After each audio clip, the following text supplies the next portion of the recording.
Greetings and welcome to another Tomorrow's World webcast. You know, things have gotten so bad in the world of soccer or football in Europe that we in America actually notice.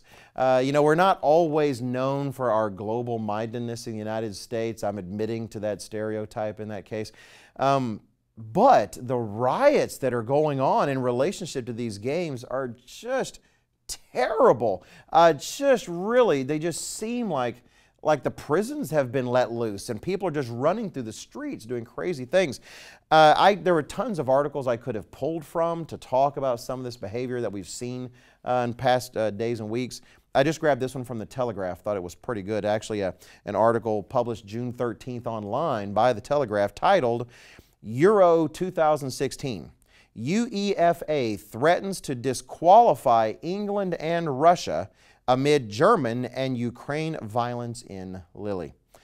I'm just going to read the summary. They really give some pretty good bullet points in terms of what's going on or what has gone on. They point out 2 injured in fighting between German and Ukraine supporters in Lille. UK government offered to send extra police to France.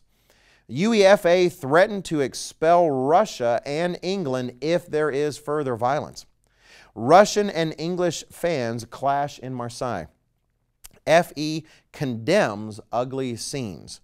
And critically injured England fan hovering between life and death. Clearly, these folks take their sports very, very passionately and apparently very, very personally.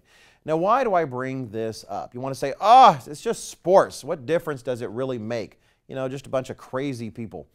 It does make a difference. I think actually there's something very important revealed in these scenes that we see.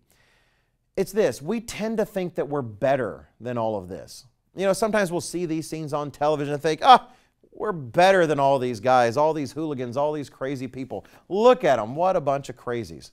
We tend to think we're better, but what these things reveal is that as a species, if you will, we're not better than this kind of behavior. We're seeing the evidence with our own eyes. You know, sometimes we look at the events of history. We take a look at, for instance, the Holocaust.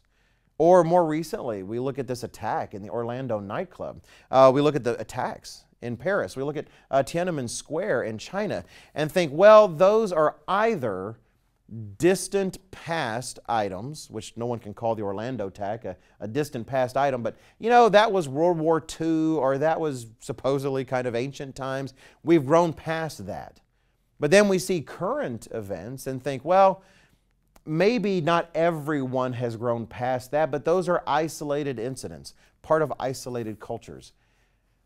Well, what we see is rioting in civilized nations over sports. We see people about to die. It says this one fellow is hovering between life and death.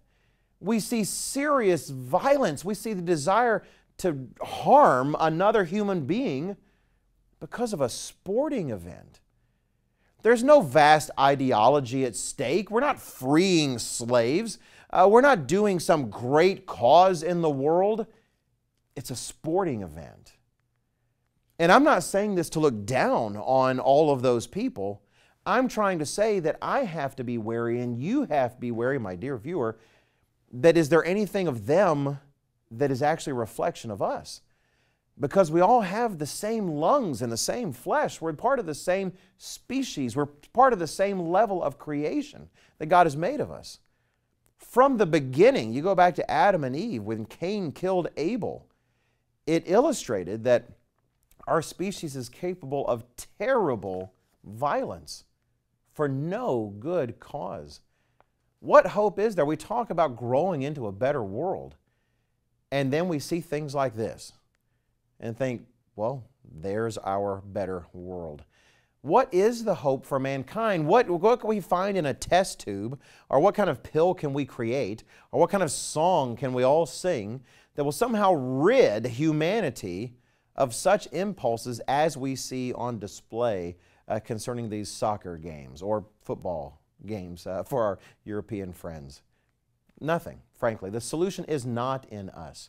And it should point us to God's Word, because He is the only one who has the solution. He's the only one who can truly dip His fingers into the heart of mankind, and He says He will.